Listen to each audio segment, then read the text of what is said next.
Hi friends, ഇന്നത്തെ എൻ്റെ video നല്ല ടേസ്റ്റി പപ്പായ കറിയാട്ടോ.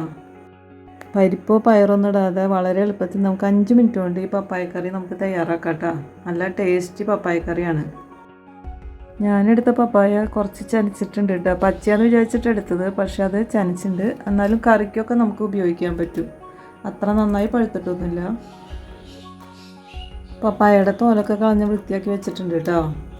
ഇനി ഒരു മൺചട്ടി എടുത്ത് അതിലേക്ക് നമുക്ക് 1 സ്പൂൺ മഞ്ഞൾപ്പൊടി ഇട്ട് കൊടുക്കാം, പിന്നെ 1 സ്പൂൺ മുളക് പൊടി, പിന്നെ പാകത്തിന് ഉപ്പ് ഇട്ട് കൊടുത്ത്, പിന്നെ കഴുകി വെച്ച കർമൂസ അല്ലെങ്കിൽ പപ്പായ നമുക്ക് ഇതിലേക്ക് ഇട്ട് കൊടുത്ത് പാകത്തിന് വേകാൻ ആവശ്യമായ വെള്ളം ഒഴിച്ച് കൊടുക്കാം. ഞാനിവിടെ 1 കപ്പ് വെള്ളമായിട്ട് ഒഴിച്ച് കൊടുത്താണ്. നന്നായി ഇളക്കി യോജിപ്പിച്ച് അടച്ച് വെച്ച് നമുക്ക് വേവിക്കാം. ഈ ടൈമിൽ നമുക്ക് ഇതിലേക്കുള്ള അരപ്പ് തയ്യാറാക്കാം. മിക്സി ജാറിലേക്ക് നമുക്ക് 1/2 കപ്പ് തേങ്ങ, അതിലേക്ക് പച്ചമുളക്, ജീരകം, വെളുത്തുള്ളി, ഉള്ളി ഇതൊക്കെ ഇട്ട് നന്നായിട്ട് അരച്ചെടുക്കാം കേട്ടോ.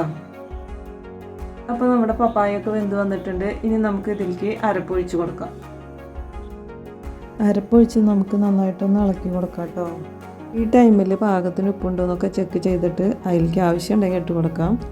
അപ്പോൾ നമ്മുടെ കറി ഇവിടെ തിളച്ച് വന്നിട്ടുണ്ട് കേട്ടോ. ഇനി നമുക്ക് അതിലേക്ക് വറവിട്ട് കൊടുക്കാം. അതിനായിട്ട് ഞാനൊരു ചെറിയ ചീനച്ചട്ടി അടുപ്പത്ത് വെച്ച് അതിലേക്ക് കടുകും 2 വറ്റൽമുളക്, കുറച്ച് കറിവേപ്പില ഇട്ട് കടുക് പൊട്ടി കഴിയുമ്പോൾ നമുക്കതിലേക്ക് ഒഴിച്ചു കൊടുക്കാം.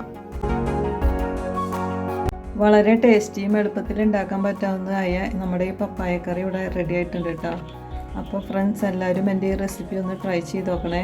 ഇഷ്ടപ്പെട്ടാൽ സബ്സ്ക്രൈബ് ചെയ്യാനും ലൈക്ക് ചെയ്യാനും ഷെയർ ചെയ്യാനും മറക്കരുതേ. അപ്പോൾ അടുത്ത വീഡിയോ വരുന്നവരേക്ക് ടാറ്റാ, ബൈ ബൈ.